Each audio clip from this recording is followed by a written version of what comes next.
Now, I'm sure you've heard repeatedly that blogging as a business is one of the best ways to get people to your website. And guess what? They're right.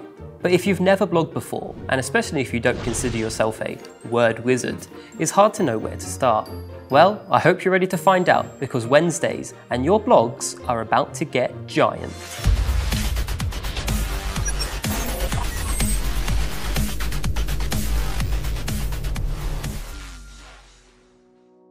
Hi, my name's Dan and welcome to Giant Wednesday, the only place to be to discover the wonderful world of digital marketing. Don't forget to subscribe to our channel and post your comments below. So today we're discussing writing content for your website, in particular blogging. Blogs are a great way to build trust with current and potential customers, generate leads, educate consumers, and build brand awareness. The best blogs are engaging, deliver value, and align with your overall strategy, all helping you to deliver a consistent brand message. But the real challenge is consistently publishing valuable and engaging content that people will actually want to read. My job is to write content for a huge number of businesses, and along the way, through trial and error, I've worked out some pretty helpful tips and tricks. Fancy picking up a few of these tips yourself? Here are my top 6 tips for writing blogs for your website. Number 1, be audience focused. You might already be a great writer, but if you're writing about something that no one is looking for or even wants to read, then don't expect great engagement. Conducting keyword research can help you to find topics that people are searching for online. You can look at topics with high search volume and use these to both inspire your content and make sure your content is optimized for search. Use this information to focus your writing on what your audience wants. But also consider that you don't necessarily want to be talking about the same things as your competitors if you're looking to stand out. This leads me quite nicely to my second point. It's almost like I planned this. Number 2, finding that gap. Time to find the gap that's not yet being filled by your competitors, so you can stand out for them with your awesome content and satisfy your audience all at once. It's time to seek and fill. So for this, you can use tools like Answer the Public, a very handy tool whereby entering a keyword or phrase, such as one of your services or products, will return you an array of things people have actively searched for surrounding that very topic. What's more, it breaks these down into questions, prepositions, and comparisons, giving you hundreds of potential blog titles and inspiration. Number 3, you only get one chance at a first impression. With that in mind, the same spells true for the first sentence of your blog. People these days have awful attention spans, essentially a goldfish's brain in a human body chasing after likes and comments rather than fish food. So your best bet is to make sure your first sentence is giant. They've read your title, they're interested enough to give your blog a go, but the first sentence in most cases is the deciding factor as to whether they want to read it or not. Why not try writing something quirky? Or maybe share a shocking statistic? Maybe you could ask an open question. Whatever you do, keep it short and direct to the point. Promise in the first line you're going to give them what they came to the blog to receive. Well, that's your first sentence. We're off to a good start, but let's move on to number 4, structure. With a super captivating opener to your blog, you've now got to take them on that much promised journey. Where are you taking them?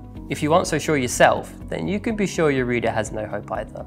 The length and format of your blog will depend on the topic, but there are a few general rules that apply throughout. For example, divide each section into easily digestible paragraphs. Each paragraph should have one clear point to make. Ideally, they'd also be no longer than 4 sentences long. Any more than that, and they get a little tricky to digest. As with all great pieces of writing, there should be a clear beginning, middle, and end. Storytelling is the key to success. Number 5, call them to action. Just because you've called an end to your story, it doesn't mean the reader's journey has to end there too. You want to make the most of the fact you've managed to get the reader to click your link, visit your site, read your content, and stick with you to the end. Let's get them to do something that will benefit you. Use a call to action to get them to further engage with your content. This could be getting them to sign up to a newsletter, contacting you directly, buying a specific product, or sharing your blog on social media. There are loads of options to choose from. You'd be best off picking one that fits the theme of what they've just read. That way, they're more likely to do what you want them to do. The same applies for all content. For example, subscribe to our channel to continually learn how to use digital content to your advantage. Smooth, right?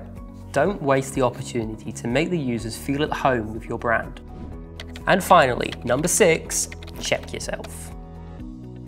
Don't let all your hard work down by assuming you're some kind of grammatical wizard. We all make mistakes. Most writing software has spell checkers, but you can't rely on them either. Yep, even you, Grammarly. Read through the blog yourself. Slowly.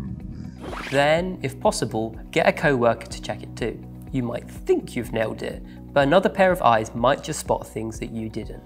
If you're struggling to find a second pair of eyes, then try changing the font and rereading. The difference in appearance can help you spot things you may have missed before. Just remember, mistakes in content, no matter how small, make you look unprofessional. And we wouldn't want that, would we?